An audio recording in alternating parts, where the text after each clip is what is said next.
Hi everybody, and welcome to Traveling with Russell, and welcome to a new video. Welcome to Moscow. Now today, I'm pretty sure you've read the title and the thumbnail. I'm going to go to a helicopter convention, and hopefully there's some drones there as well, but I want to check out the helicopters, the drones, and all the cool stuff, and you're coming along, so let's go. Now, if you are a follower of the channel, you probably know I do videos at supermarkets and at shopping centers. Now, we're actually out here at Crocus City Convention Center, which is where we're going to head into to see HeliRussia 2023. Now, it's held just for a couple of days, once per year. Now, the actual huge shopping center right behind here is called Vegas, and it is a massive place. It's probably hard to make out just out the front here, but it is a massive shopping center, 22 screen cinema, even right there on the sign, but we come to see helicopters. Let's go. Now, maybe to some people who have watched other convention videos, this place might look familiar. It's actually one of two very big convention hall complexes in Moscow, the one here at Crocus City, and then there's one in Moscow City as well. So depending on what events are held, they're kind of at one or the other place. This is where we're going. I can tell we're in the right place. Lots of people in blue suits, lots of people kind of looking official. And then there's me just casually walking in with my phone with making a video. All right, so I've got my pass ready to go on in. You can see there, Traveling with Russell. We're right on the front. So let's give it a scan and go right on inside. So walking on inside, I'm not sure what to expect at a helicopter convention. Of course, helicopters, but I want to see if there's some drones and some autonomous drones as well. They seem to be a big thing here in Russia, so we're going to have a walk around and see what we can find. So walking on inside, there's lots of different companies, of course, represented. A lot of them are in Russian, the names of the companies, but Ut-Air, I know they also have airplanes. But according to the lady, the helicopter division is far bigger. And have a look at these offshore helicopters here, landing on these expedition ships. How cool. And lots of people having kind of meetings and things like that. And have a look at these heavy lift helicopters. These are massive things. And you can see all the other companies kind of on either side here. I would imagine these are sort of fairly big Russian brand helicopter companies. Check this out. This is what we've come to see. Autonomous drones. This thing's a beast. It's about the size of a Mini, about a small car. That is very cool. Now, as far as I understand, they use a lot of these in the far east of Russia, particularly on the oil and gas fields for exploration, for geomapping, and this thing is pretty cool. Well, I think they are, but hopefully you're here to watch a video about helicopters and all things that fly. There's one up there on the roof as well, and check that out. And it looks like also they've got some of the military kind of looking helicopters here. These are models, of course, they're not particularly big, but they're pretty serious looking bits of kit. And they've got a video here showing the different technology that they've got set up. I'm pretty sure these are kind of radar systems. Yeah, these are cool as well. These are cool as just giant models, let alone helicopters. And there's another helicopter company over here. They've got a helicopter on display. This looks like more like a private one. This is a 4-seater here. There's a couple of seats in the front, a couple in the back for the stragglers, and then they've got a little video displaying it right here and flying around. Man, I'd love to have a ride in a helicopter. I always sort of dreamed of doing this, and I've never had a chance. I've been in small airplanes and things like that, but never in helicopters. And then check these things out. These are attachments for the helicopters, but these are actually water devices that they use for fighting bushfires and forest fires throughout Russia, and no doubt they kind of want to sell these to the world as well, but these are huge things. They essentially bring them over a lake or a pond, and you can see on the video it's a little bit far away there, but They essentially scoop up the water and then they land them right on top of the fire. There it goes. Check these out. These things are massive, but they need the water capacity, right? So they're not having to do so many trips. These are something that are used in Australia as well. They're sort of slightly different designs, but they'll hover even right over someone's swimming pool in Australia and pick up the water. They don't need to find like a lake or anything like that, but they're pretty impressive to see up close. And you can see on this video, there's another one where they're kind of hovering over a building that's on fire and they just bring the helicopter right over it and extinguish the fire. How neat are these things? Very important. So this van right here is kind of interesting. It's actually a Mercedes Sprinter, which has been very heavily modified, but it's essentially a passenger transport vehicle with very blacked out windows and the like. Sprinter VIP. So for anyone who needs to get to the airfield to their helicopter, you can ride in comfort. And they've got these kind of super comfy chairs. Almost looks like you're in an aeroplane of some kind, but it's a 6-seater minibus. I wish we had these to take me home to a Prelivka from the train station every day, but I don't think the driver would make a lot of money riding 6 of us. But for anybody that's got their own helicopter at the airfield, you're going to need a way to get there, right? You're not going to drive your car there, of course. You're going to get collected in one of these things.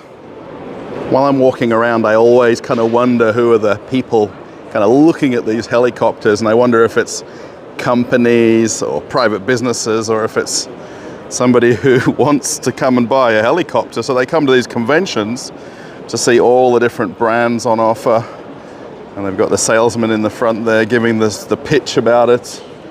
And Heli Home. So this company here basically has different brands that are available, and this is the one they're showing here. It doesn't look so spacious in the back, but I think, you know, if you've been in helicopters before, you'll understand how much room there is. I found some more drones. Yes, check this one out. How cool is this? Wow, 6 blade, I guess it is. And it's got the remote control here like we're using a video game. There's another one down here with this kind of detection kind of built on the top. I think this is a little bit more serious to fly it, or at least recharge the battery, I guess. And again, they've got the staff here talking about them and the plans for them. And everybody's kind of interested in the latest kind of drone technology and what they can do for their business. Now, I do hope you're not watching this video to get some technical information about drones and helicopters, because this is really not the video for you. But if you're here to see me walking around at a helicopter and drone convention, you're watching the right video. So click away, watch another video on the channel, or stick around. Now, of all the drones that I've seen so far, this seems to be the strangest looking kind of one right here. It's very metal and it's a very sturdy looking thing, but it's got a bit of a strange design to it. I would imagine you can attach different things to that middle part of it there, and these are used for different types of mapping of grounds and fields and things like oil fields and for mining. They've even got some sort of smaller ones here. These are kind of like DJI size, but they're very very simple looking. I think this is even made out of carbon fiber, if I'm not mistaken. These are pretty cool, these smaller ones. And they've got different size ones here, and then the controllers right here on the counter as well. This is pretty impressive to see. I'm not sure what this one at the back does, but it looks pretty futuristic. I hope if you fly that it returns, but it's pretty cool. Now, these drones are what I've come to see. These are absolute beasts. Have a look how big these are. These are pretty much the size of a small helicopter. Actually, even just have a look at the struts here on the side. And they've got a storage container underneath. I'm sorry for the light flickering. I've tried to change this a couple of times and it's still doing it to me, but no seats up the front here. Just all of the equipment and the, I guess the engine or whatever this thing here, right, it does, but... And then there's a pretty cool sort of video setup of some of them flying over here. And then there's one more over here where these guys are standing around. This one's got a little bit more of the engine kind of on the sides of it and sticking out. But this thing is very cool. I've no idea what they'd use them for, but I guess they'd sort of send them somewhere off on the far east of Russia. Whoever comes up with this kind of technology is really super smart. How's that kind of oil tank on the side there and the exhaust? But nowhere to sit. So, well, this is very cool. I know I'm just babbling on, but if you're into these kind of things and flying kind of objects, this is for you.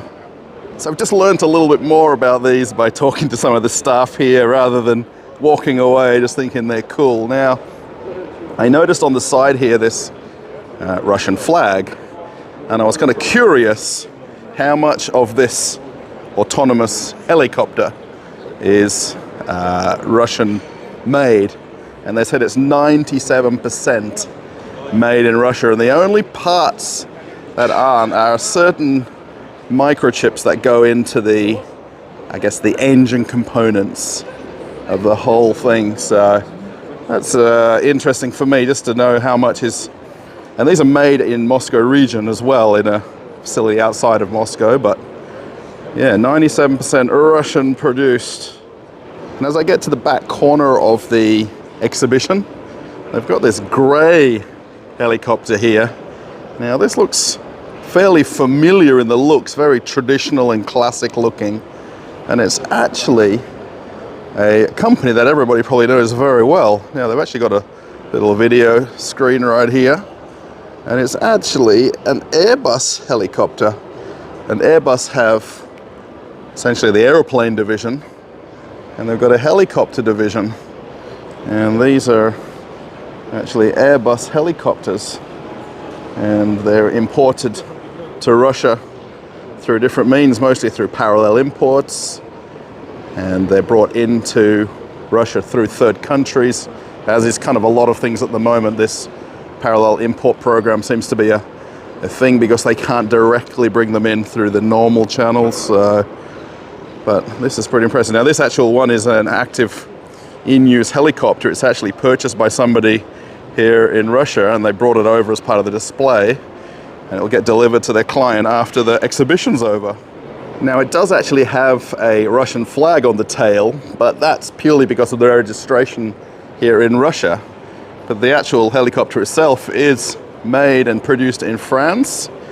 The gentleman that's part of the exhibit here said this is pretty much 95% French produced, and then the other parts come from different parts of Europe that make up components that are not produced in France. But French helicopters here in Russia, and of course Airbus we know very well. I think a lot of people who are just watching this casually probably know the main few airlines in the world, Airbus, Boeing. So it's pretty impressive to see that here in Russia. And then over here they've got a few gyrocopters. Now, for me, these just look incredibly cool. And I'm sure the first flight that you'd ever make in one probably scares the living daylights out of you. They look like a modified motorbike with these kind of glass and perspex fronts on them, but these are actually made here in Russia. But the actual engines are Austrian. Austrian engines in the back, but Russian manufactured. So walking around there is more of these drones, and this one actually they're using for farming. So they actually load pesticides in there, herbicides, pesticides, and they can use them remotely. Pretty much the farmer would fly this over the fields and cover his crop. It's pretty cool as a drone. I mean, if you're like me and I'm just used to these small kind of DJI size ones, and you come and see these things up close, you know, they just kind of make you step back and you're just definitely impressed by them.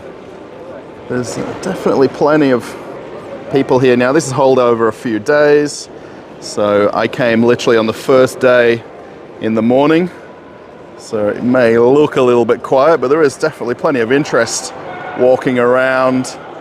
It's kind of a different convention to a lot that I've come to, in that there's a lot more technical kind of dealings with the brands, and you know, it's not something that you can kind of just walk up and know about. There's a lot more technical information to kind of take in and learn about from the different products and brands and manufacturers. And there's a few more models here on display.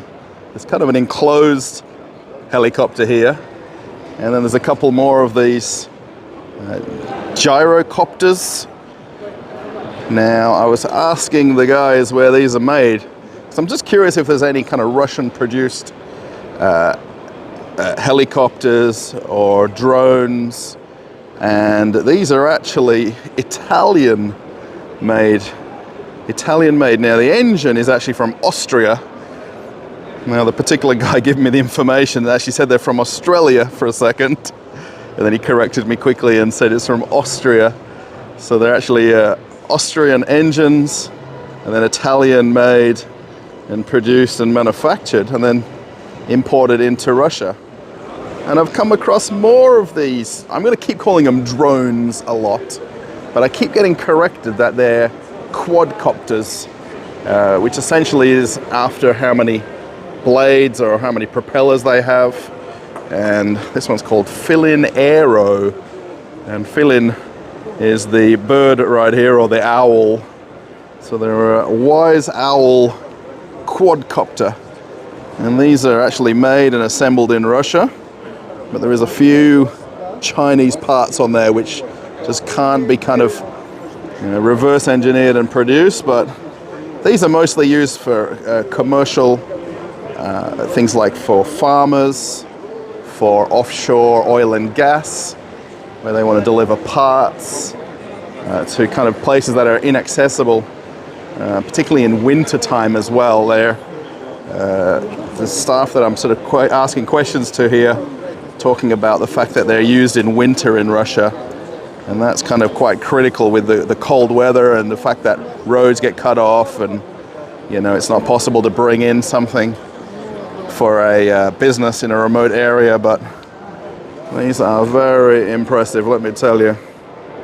So I think a big part of this exhibition too is the kind of side exhibits, the ones that are not about the drones and the quadcopters and the helicopters. And if you do have your own helicopter, how are you going to fuel it? And this company here has the refueling services and the trucks that you can buy and use on your own airfield. I'm not sure, I would never have thought that there's a company that would display the fuel trucks, but I imagine there's some kind of demand for them, particularly here in Russia. So I thought I'd walk along this back wall here of all these smaller companies, and a lot of these are kind of support companies for helicopter companies and for airports. And this company has the power supplies when the helicopters are on the ground. And I was double checking, can I charge my phone? But there's no Type-C connector for my phone. And the next booth over here also has one of these unmanned drones. Check this thing out. This is pretty cool. There's actually some nice sort of video showing it as well, and how they're using it for farming and different uses. And these are pretty impressive. Again, I'm not really giving any technical specs, but it really is a kind of miniaturized helicopter, but these are kind of drone-like. And I found another booth here, and they're actually calling these UAVs. They really are quadcopters and drones to me, but UAVs is the word that they're using for these. But they do look so much just like homemade kind of toy quadcopters, but They're primarily used, this particular company are using these for farming, for, again, geo-mapping, for farmers that have got animals, so they can actually use detection and AI to figure out how many cows or sheep they've got on their fields. It's very interesting, like the information that they're able to capture from these, and the kind of non-traditional kind of drone that we think of that's just got the camera underneath, or gimbal. You know, they're using them far more than just for recording video. Now, if I'm not mistaken, I'm here at a drone and helicopter convention, and this Yamaguchi company is at every single exhibition and convention that I attend. And they've got all sorts of different sort of fitness gear here, and then these fairly crazy kind of massage chairs. And I always wonder, you know, who their market and demographic is, because they're at every single event you attend here in Moscow. And I don't know, is it the helicopter pilots who are looking for a comfy massage chair, or somebody let me know in the comments. This Yamaguchi brand, have you heard of it? Have you seen them before? And here we go with these flashing lights again. Sorry if it's affecting watching, but this company right here has, I imagine these are helicopter engines. Are they turbines, or what do they call these helicopter engines? But whoever this company is, they've got a very big display here. They've even got sort of seating to watch the videos playing back, but they're pretty impressive to see up close. Now, I walked past this company when I first came in, but there was quite a few people kind of standing around, and there's the staff giving demonstrations. But this thing right here may look a little bit kind of an interesting device. Now, it's essentially a signal jammer or signal blocker that you can use for drones. And this is purely for commercial use, but a company that basically has maybe large fields, or large kind of maybe industrial areas that they're worried that people are going to fly drones over them, then they can use these as a signal jammer to stop drones coming into that airspace. And these kind of devices here, what does that? And it's not basically knocking the drone out of the sky, it's essentially scrambling the signal that is used by the operator and the drone itself, and then the drone would then come and land safely, or, you know, not really drop out of the sky. But very interesting to see this. And then they've also got a UAV here as well, and looks very interesting. And this one actually would have a gimbal attached underneath, and they're using this again for commercial use, maybe for farming, for the oil and gas industry, where they want to do mapping or geo-mapping of areas. And then this can basically return to its original flight takeoff area.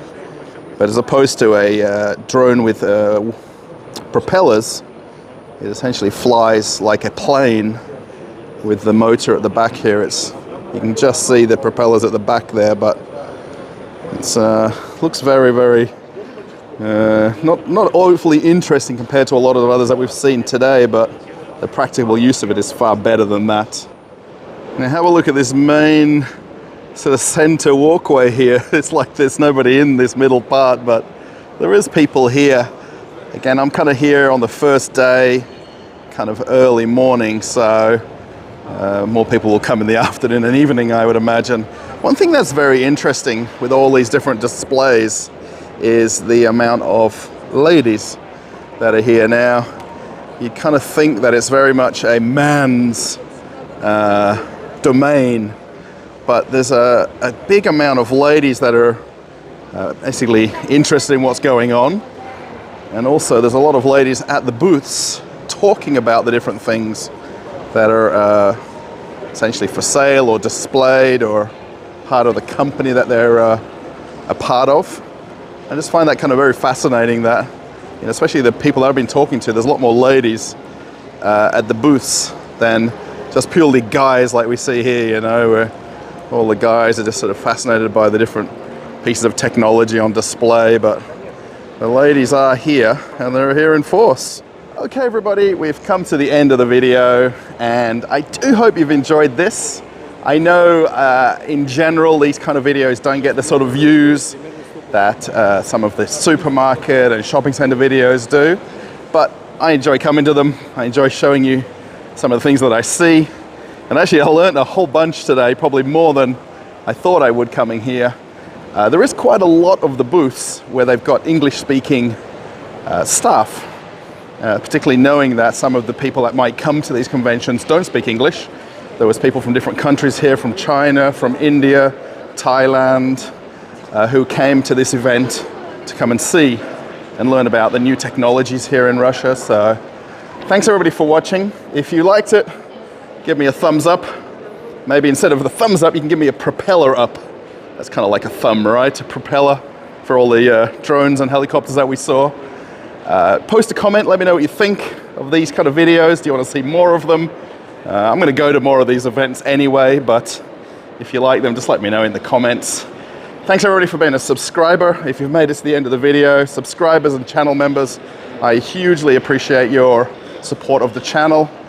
And if you're new to the channel, thanks for watching, especially right to the end. I am off on another adventure. If you do want to see another video from the channel, I posted one for you to watch right after this one. You can click the link to that next video right here, and you can keep watching more of Traveling with Russell. Bye everybody. Bye.